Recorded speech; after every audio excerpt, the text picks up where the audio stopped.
Hello and welcome to the 106th of a second photography podcast. First, I need to apologise because this week I've not been uploading to Instagram. Now, that's not actually my fault because I've been trying to upload to Instagram, but for whatever reason, Instagram hasn't been accepting my uploads. So it just stalls and it says, try again later, you've not got internet, and I have internet. So I've sort of just stopped for this week and I'll pick it up again next week. But yeah, I don't know what the problem is, so I just wanted to clarify that, explain that, and apologise really, even though I'm not sure it's my fault. Anyway, today's episode is about software for editing photos. My stomach just rumbled. I really hope that didn't get picked up in the audio recording. So I've just bought something called PhotoVibrance. Now, this isn't new. This idea has been around for some time. It's essentially a way to make a cinemagraph, which is a picture that has moving elements. So I said this isn't new, and it's not new because originally the software was developed by a company called Corel, and they made something called PhotoMirage. And with PhotoMirage, you loaded a photo, JPEG, and then you set elements to move in it, and it made it into a video, a cinemagraph video. And I gave that a try, and it was about £50, and in the end I decided not to buy it. I was quite impressed with it. You had to put a little bit of work in to get it to do what you wanted. There was nothing wrong with the software, but it just seemed too much for what it was. Recently, last couple of weeks, something called PhotoVibrance has come out, and that's from the company who make Create Studio, and I've got Create Studio as well. So it was fairly cheap, so I bought it with a proviso of if I don't like it, I can get a refund. Well, short story, I do like it. So it works pretty much exactly the same. You could almost say it's a copy. It's so similar. You import a photo, you set which part doesn't move, and then you set the movement part and you set how much it moves, etc. And that's pretty much by the number of arrows and the length of arrows. And it works quite well.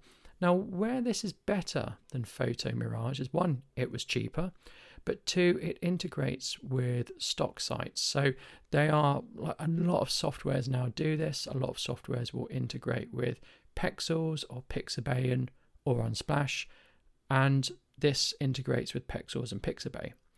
So it means you can go and find a picture, and then you can add movement to it, and then you can do things like you can add overlays within the software. Again, couldn't do that in PhotoMirage. And you can add text, so you can make some really nice subtly moving images with text and things like that, and it's really quite good.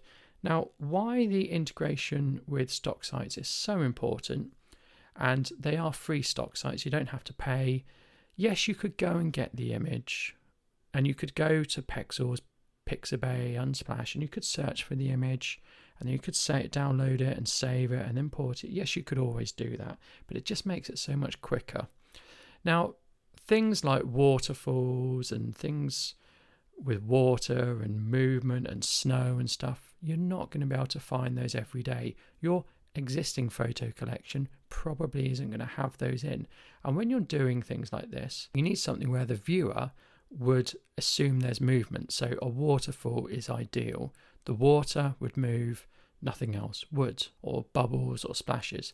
The viewer is going to expect that. They're going to expect to see movement, and you can give them movement.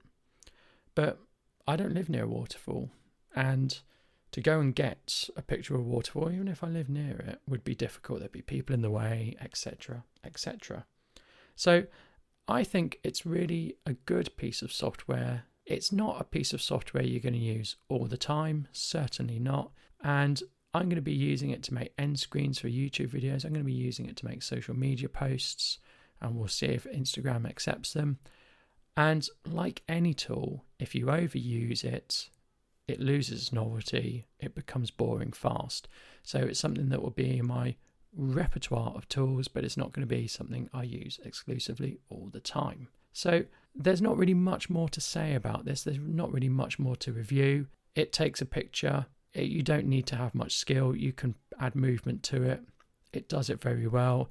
It has stock site integration for free stock sites, and you can add things like text and overlays, etc. Has one or two bugs that I've noticed, and I have done a review on my YouTube channel, and I will put that review in the show notes if you wanted to go and see something more visual rather than listening to me. Anyway, stay safe, keep snapping, and enjoy yourselves. Thank you. Goodbye.